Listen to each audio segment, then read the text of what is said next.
slide, and I just loved that slide. And we hit it at dusk that day, and it was just such a beautiful lighting with the water. And then Katie was on the summit of Colden, and she got us off Colden, and I love Colden. It's one of my favorites, the favorite, and I love how the lights of Lake Placid look from there. And she gave me back my MP3 player that was working, and it was just amazing. Sounds like an amazing moment in the mountains right there. Also, that the whole envelope thing, that's cool. Super Yeah. neat. And it's interesting what you mentioned um, about getting cheers from other hikers who are in the mountains who know what you're doing. You know, when I spoke with Alyssa and Sarah last year, they both said the exact same thing. They had no Yeah. idea people knew, what they're doing. And then they get out there and they're taking pictures with people and they're getting that same kind of motivation. And, they both mentioned too, it came at the right time where they needed that little boost, that little pick me up, and it really pushed both of them, and seems to do the same thing for you. It gives you that really major boost, which obviously you'll take everything you can get. Very exciting though. So you went up the southeast slide on Colden. I'm assuming what you're talking about. Yeah. Cool. And then you tabletop Phelps. Then you camped at Klondike. So Katie, talk to me about your perspective from day two. Yeah, so day two is when it started to get interesting. We had to start thinking about, okay, where is she going to be when? When do we send pacers in so they're not waiting too long, but they're definitely there on time? And then also start making, like, just calling some audibles about who's going in when. So she started the day with Jay and Jason and started going over the range. But Jay was meant to pace again later on, so he needed to come out. So, we got him out, got him to try to get some rest and get refueled and things like that. Partway through the lower range, she stayed on with Jason, and then it was a matter of, getting Jonathan in. So just logistically getting the van where it needs to go, dropping people off, thinking about where are they going to come out? Is their car going to be there? Is the van going to be there to pick them up? There's so much more to it than anybody realizes. I certainly didn't realize before, I was put in this position where I was trying to manage all these people and all this logistics and things like that. So, yeah, it just got really interesting trying to make sure that everything lined up and we're a day into it at this point. So it's your brain's a tiny bit fuzzy at this point, not too bad, but you are kind of deep into the event at this point. But yeah, everything was going pretty well. We lost a little bit of time on the range just because the conditions were a little rough. Like Bethany mentioned before, the trails are just really, really wet right now. We had an unusually wet summer and things were muddy. Cliff was super muddy, of course. And so we were just trying to adjust the spreadsheet and make sure we understood, where is she going to be when and how we doing on pace and that sort of thing. We kind of called an audible. Jay was going to originally go back in for the night shift to bring her from Colden through Tabletop and Phelps and then down to camp. But we kind of just called that audible of like, I think I'm just going to go in and do it. And I think this is a time where I could go in and just really help her thrive mentally. And that turned out to be a really great decision. We just thrive really well together in the dark hours. And I did bring her MP3 player, and I think she screamed when I gave that to her. She was pretty excited. I get to meet her on Colden. I also ran into a ranger on the way up Colden. There was a child that had severely injured their leg.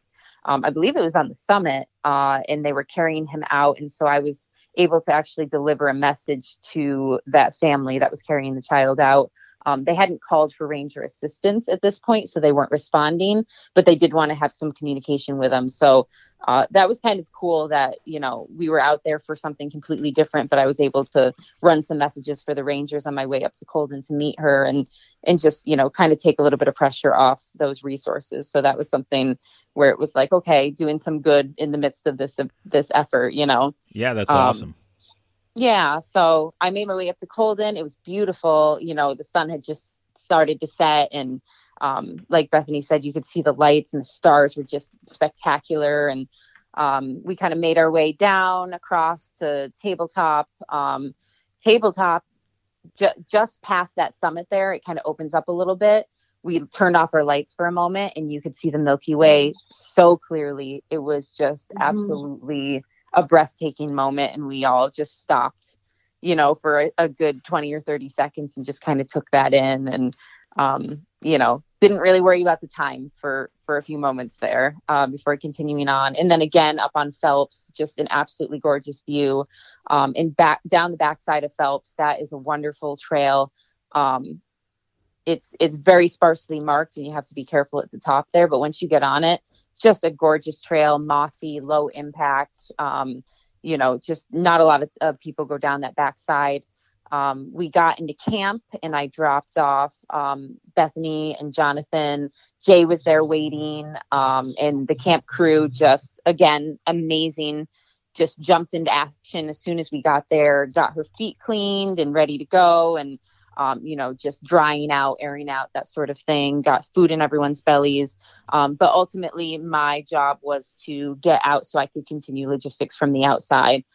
So I ended up, grabbing a few bites of food, checking with the camp crew, making sure everyone had what they needed, and ultimately running out from the Klondike lean-to. It was about 2:30 a.m., I think, by the time I was on my way out. And I actually ended up running into more rangers. And unfortunately, they were searching for missing and injured hiker. They were on their way in. So that it was just a really interesting, SAR day in the mountains. That we were seeing a lot of ranger activity, unfortunately. So I ended up stopping and talking with those rangers for a little bit and just relaying any information I had. We hadn't seen the hiker, unfortunately, but just giving him some feedback on, where our team was and what we had seen, what we hadn't seen, just kind of giving them any clues we could so they could try to puzzle out, where could this guy be and what resources would they need to get him out. And they did end up finding him and bringing him out. But it was interesting. Bethany had, I think we planned for 3 hours at camp that night. So a half hour to prep for sleep, 2 hours to sleep, and then a half hour to get ready and get back on trail. Those 3 hours are exactly when that rescue was happening. And it ended up happening basically right on top of the lean-to. So that was somewhat disruptive to, to getting the rest that she needed. But, someone was in distress and the rangers were doing what they had to do and they were doing their best to be respectful to the team. And it was just a really interesting coincidence that it ended up happening kind of in that exact spot at that exact time. Sure. That we had camp set up. So sounds like the type of thing that, if you were writing a script about what you guys were doing, that would get included in at that moment, of course. Yeah. Interesting. Well, at this point, you're 27 high peaks in, I believe, by the end of day 2, if I'm counting correctly. I think 28. Or 28? 28. I may have missed one. But regardless, you're over halfway. Yeah. You're over halfway. If my math is incorrect. But you're over halfway. So how are you feeling, Bethany, by the end of day 2? I felt really good. I did. I was tired. I felt my first wave of fatigue maybe before we hit Phelps, with just like, hey, I could pull off trail right now and sleep. And I think that's something that we've jotted down in our learned column of, hey, instead of doing more like big base camp styles, we're just going to dirt nap when I need to. So other than the fatigue, I felt really good. My legs, there wasn't any, discomfort yet. It was just like fatigue, tiredness. So, and I was in good spirits. I was thoroughly enjoying myself. I was having a great time. I loved the route. It has a great flow to it. It keeps you in the backcountry a lot, and that's where I love to be. That's awesome.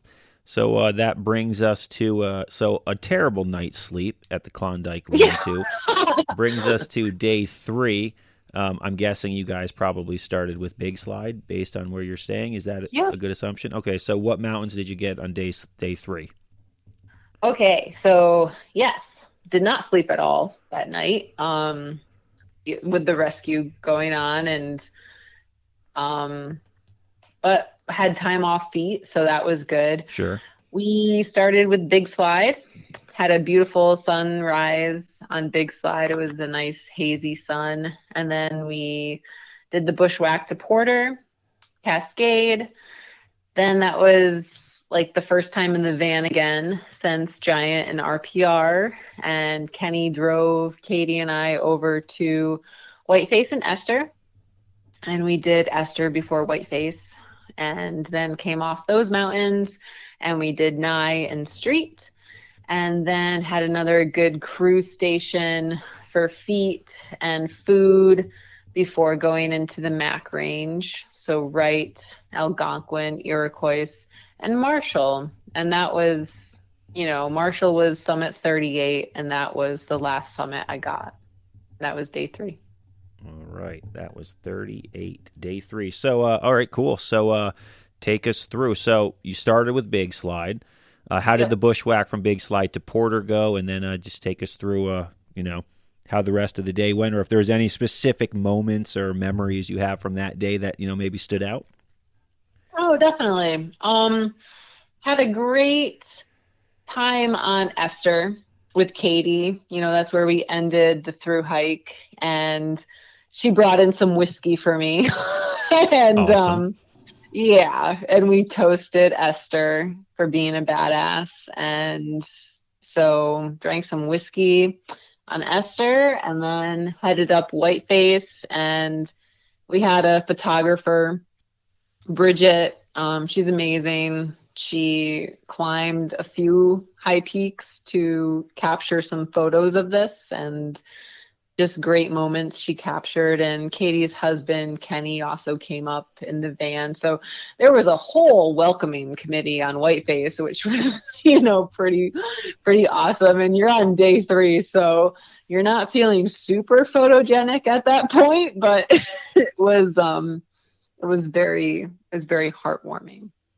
So that was one of my favorite moments of day 3. And then another one was Jason, Katie, and I, the 3 of us, we just started running into Street and Nye. We knew we were closer than we wanted to be to the FKT record. And up to that point, we really hadn't run too much. That was part of my strategy, was to just start with the bigger elevation and do more of a hiking pace, but a consistent pace. And we just knew we had to pick it up a little bit. So we just started running, and the 3 of us have a really fun energy on trail. So, and then Granny for that. What's that, Katie? Jason was Granny for that one when we showed up for Street and Nye. Jason has this really wonderful grandma Halloween costume that he breaks out sometimes. And we call him Captain Color. That's his superhero name. Yeah. He's just like a really colorful, like positive, upbeat person. That's his superpower. He just lifts people up, with his spirit and his energy. And so we show up. We just did Whiteface and Esther, and we get driven over to the Street and Nye trailhead at the Adirondack Lodge. And we jump out of the van ready to go. And there's Jason standing there in full on grandma garb, like nut dress, everything, the whole 9 yards with the glasses, That's awesome. Yeah. So of course we had to take a minute to just laugh at that before we started. Sure. Yeah. Now, how was the cruise? You said you had like a cruise station, I guess, back at the Adirondack Lodge. What was it like? In the parking lot in that area? Obviously you're surrounded by tons of people hiking, and I would imagine people knew who you were and what you're doing at that point.